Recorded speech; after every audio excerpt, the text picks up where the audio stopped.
I think former Associate Justice Antonio I thank former Associate Justice Carpio for accepting the proposal for a friendly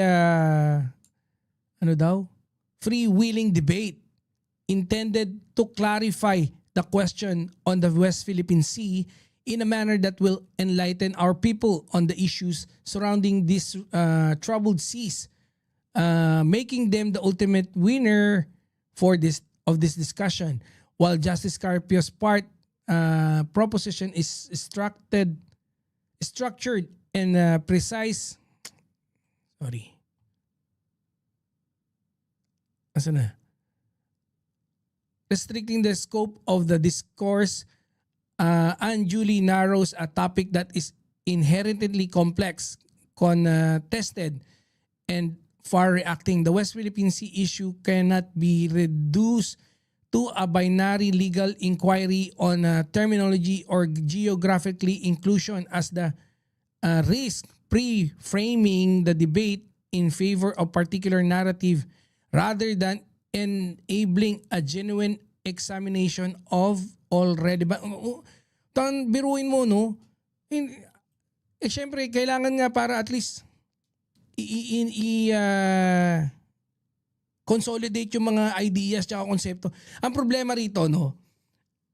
Merong isang debate magkakaroon para mabibigyan ng parang platform ang isang naratibo ng Chinese, no? Yung naratibo ng mga Chinese patungkol diyan sa West Philippine Sea represented by a Filipino.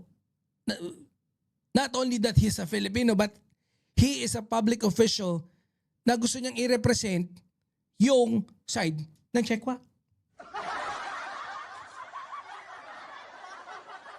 Di ba?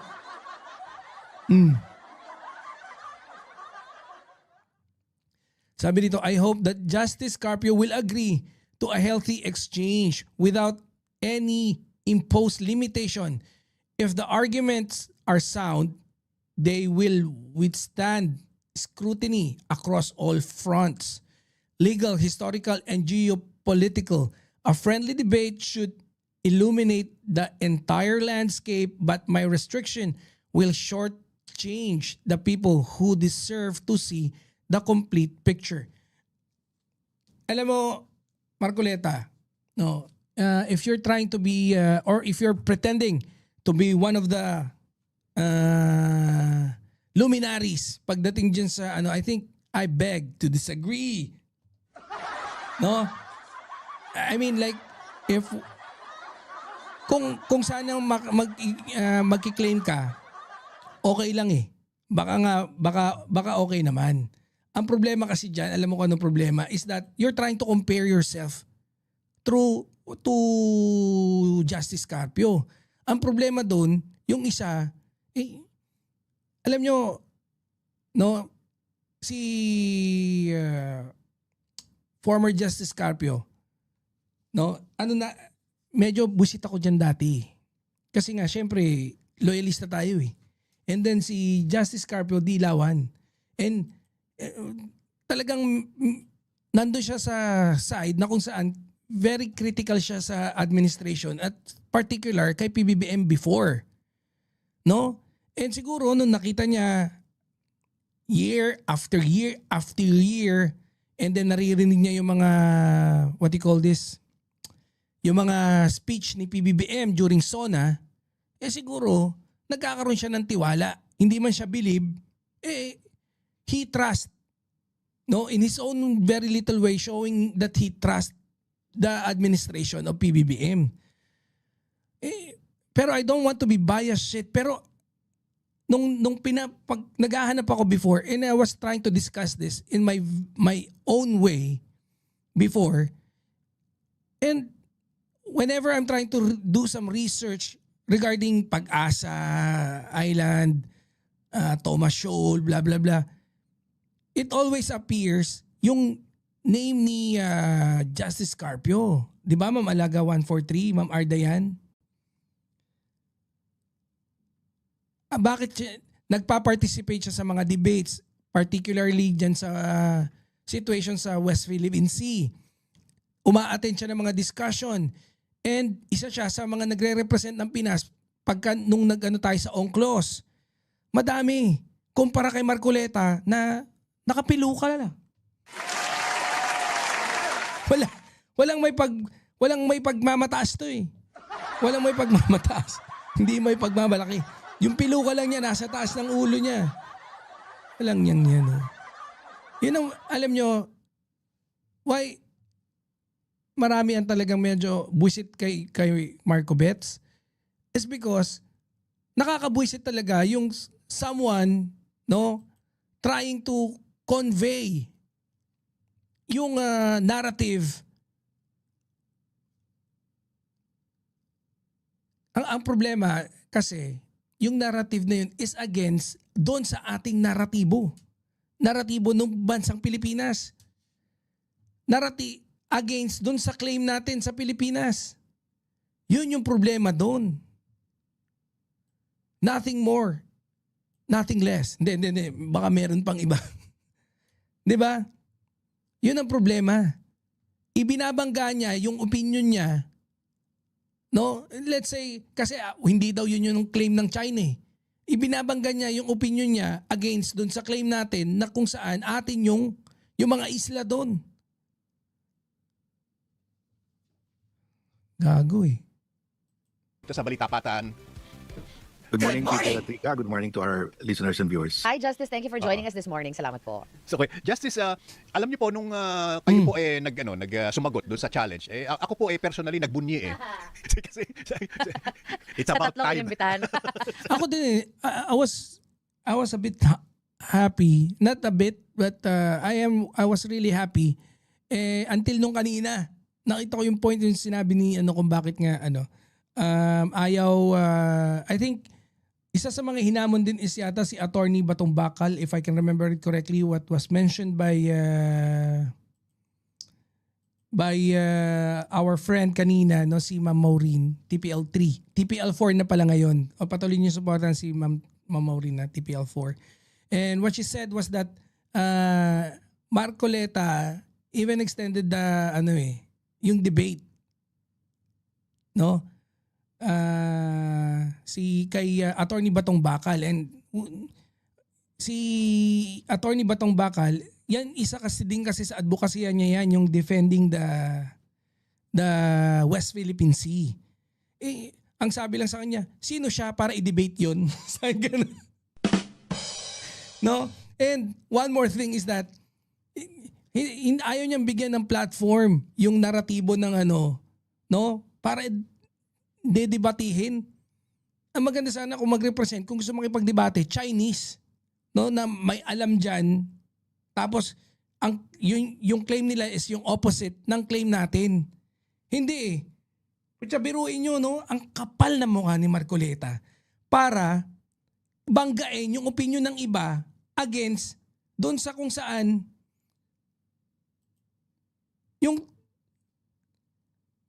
claim ng Pilipinas. 'Di ba? Ano ba claim natin? Atin yung West Philippine Sea. Meron ba tayong batas pag particular diyan sa West Philippine Sea? Meron.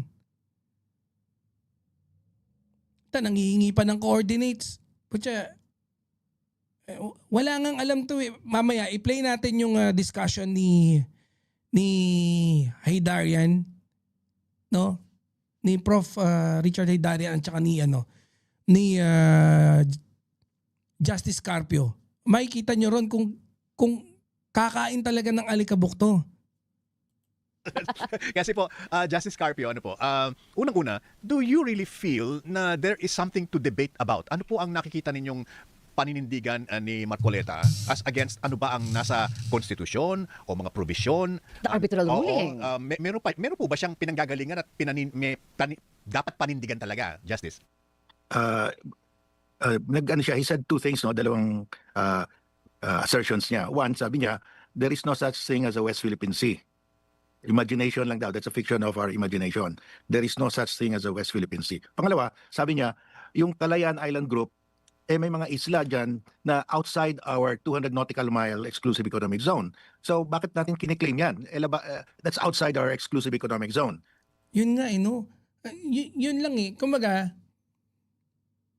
merong mga isla na malapit sa atin and we know for a fact, I'm pretty sure as of the moment, dahil dyan sa ano na yan, no, marami na talagang Pilipino na ang aware tayo kung ano yung EEZ, kung ano yung, kung ilan yung nautical miles na pwede mong saklawan, in particular dun sa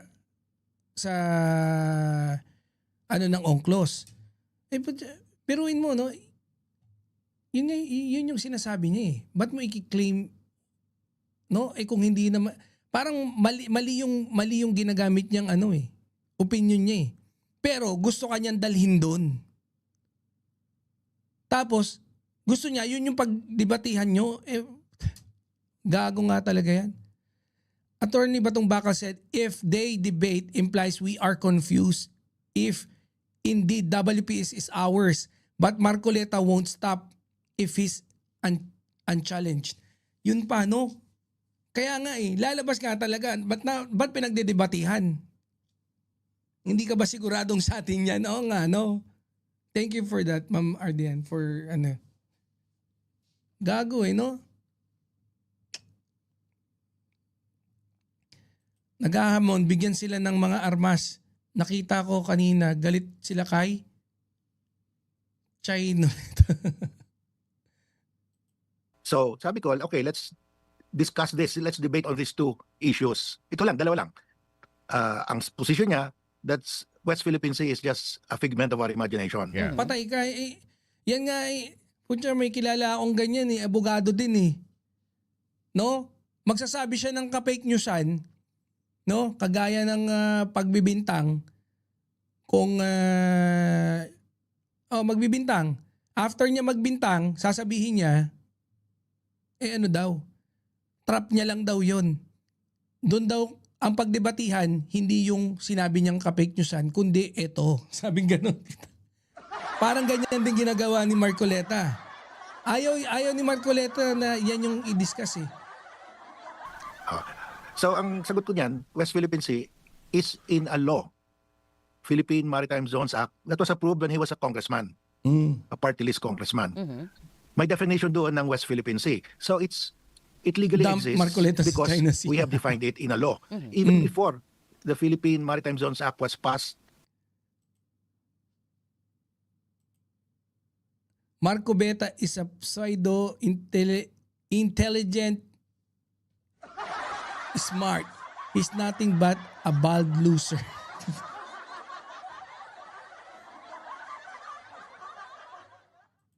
And enacted into law by Congress, si President Aquino III issued administrative order naming the western side of our maritime zones the West Philippine Sea. So dalawa yan, may administrative order tapos na-formalize yan into a law. So Yeah. it exists. Nasa batas natin. At, Kita nyo, nasa batas. Di ba?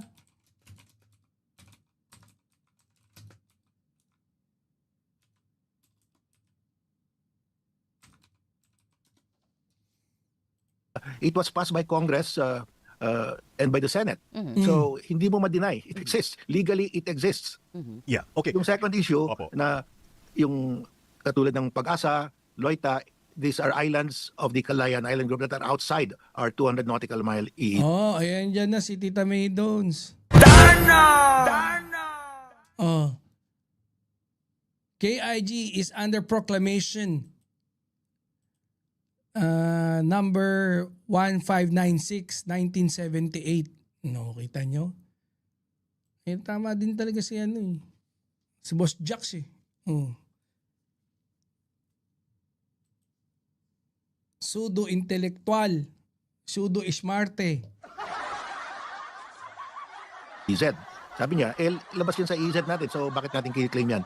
These are different issues. Yung territorial issue and maritime issue, iba yun. Yung arbitration sa Hague decided on the maritime dispute. It Okay. did not decide the territorial dispute. That's one. Okay. Second, kahit na sa exclusive economic zone ng country A, pwede Wala ka, lalamunin ka dyan ni Justice Carpio. Kapal ng mukha mo magamon eh. Pwede magkaroon ng island territory ang country B. It's not incompatible. Nangyayari yan, ang daming, that's common. So, walang basehan yung sinasabi niya na pag labas ng exclusive economic zone natin, hindi na natin makiklaim. Ni-claim natin yung Calayan Island Group matagal na. Nasa 1734 Pedro Murillo Velarde map yan. Opo. More than 300 years na. 1734, di ba? Then almost 400 years na. So, iba yun. There are two different issues. At that time, wala pang, of course, 1982 lang yung UNCLOS, no? Opo. So, it's totally, Yesterday, sa thread ni Nyolo, 12,297 verified signature na i-give up si Saida. Oo nga, binigyan din ako niyan eh. Para pumirma. No, unfortunately, I was not able to open it here sa UAE. Pero I'm more than willing. No? Ang nakapili nun kasi nakasaklob ng bayong. Ang nakapili ko na. incompatible to claim na pag sinabi mo Example, Hawaii, ang layo from the mainland of US. But it's a US territory. And nag-generate din yung Hawaii ng sarili niyang EEZ. So yung Kalayaan Island Group, baka mag-generate din yun ng sarili niyang EEZ. Di ba? mo na wala ka sa EEZ, hindi mo na ma-claim as territory, ang daming ganyan. That's not a factor. Oo, meron din akong I heard from a discussion which I didn't really referred into properly.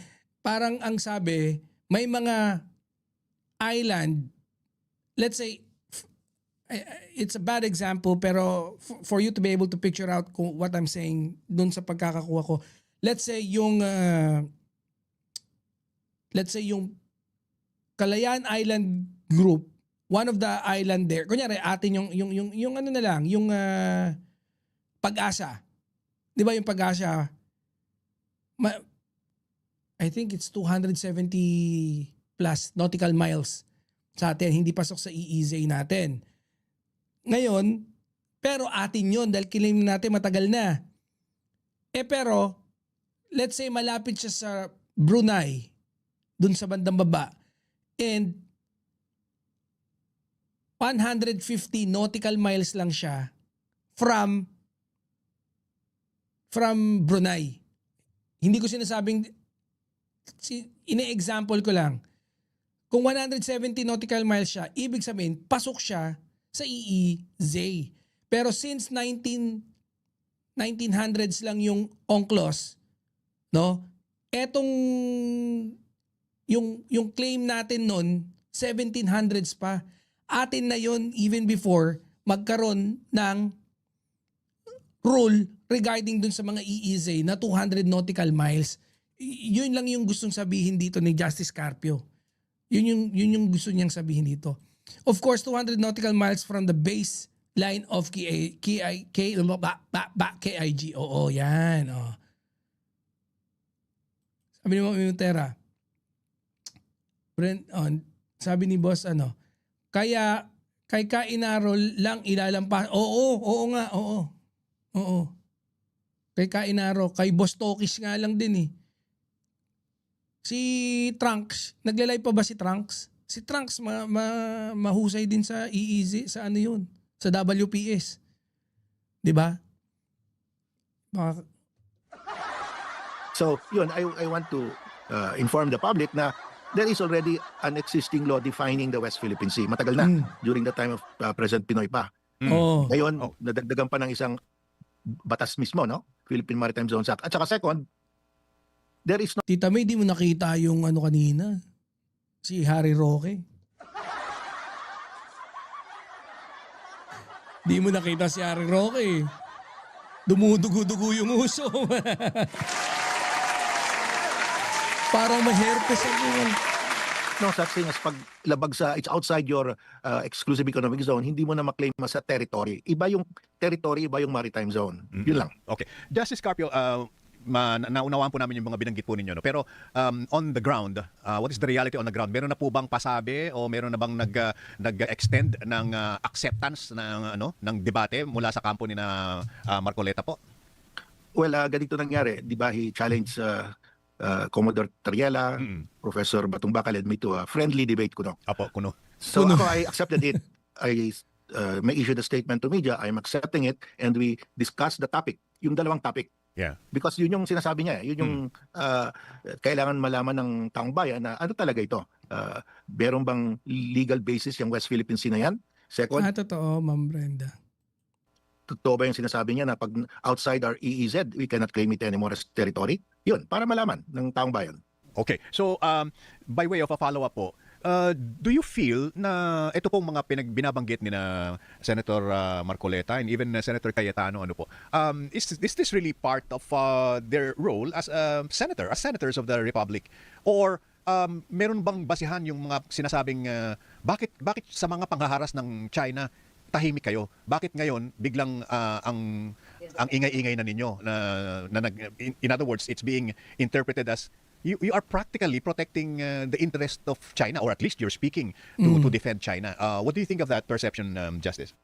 Well, that is the perception because that is what is happening. Pero ako naman, I give you the benefit of the doubt. Let's just discuss it para malaman kung sino ang tama. Yung isang question ko rin, Justice, no, being former Associate Justice din po kayo ng Supreme Court, pwede niyo po ba kami bigyan ng your view or the explanation dun sa spirit of law natin when it comes to talking about treason? Kasi may mga nagtatanong na nga po, di po ba tantamount to treason na yung ganito na ang isang mambabatas ay parang halos ibigay na yung dapat pag-aari ng Pilipinas? Parang tumatalikod na doon sa dapat pagprotekta niya sa kalayaan ng bansa. Can you give us your opinion on this, please? Yeah, the crime of treason exists only during wartime. During war lang kasi sige. Alam naman na natin yan eh. So, peacetime tayo ngayon, we're not at war with China. There can be no crime of treason under the revised penal code, no? However, if you are a public official, nakalagay dun sa Code of Conduct for government employees, you must be loyal to the Republic of the Philippines. So, etong sinasabi nila na hindi naman sa atin yung Ito yun, speaking of which, nag-post na si Toki. So, si Boss Toki sabi niya, West Philippine Sea, atin ito, song. Aba, may song. May song sino nag-compose niyan? Aba, pakinggan. Baka di ba tayo strike ni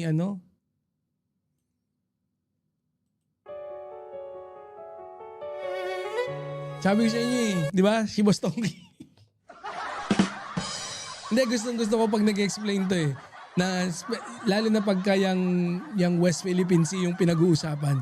Kasi very, very, very passionate to si pagdating sa West Philippine Sea. Tsaka umuulan ng mura pagka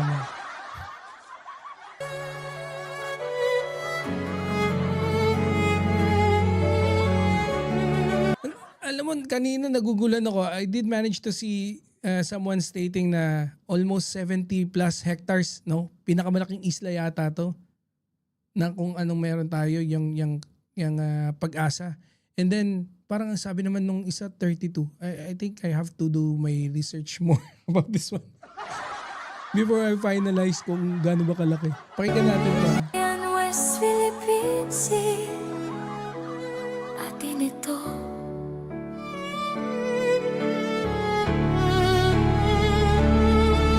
Sa alagro ng dagat, pawis ang kapalit. Galing ka.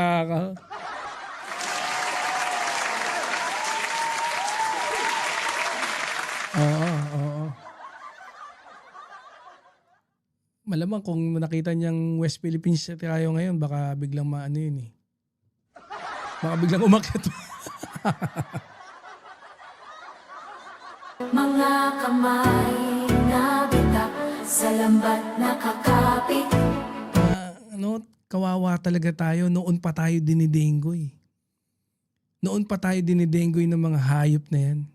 Ng mga Duterte na yan pagdating dyan. Mga buhisit ang pungal.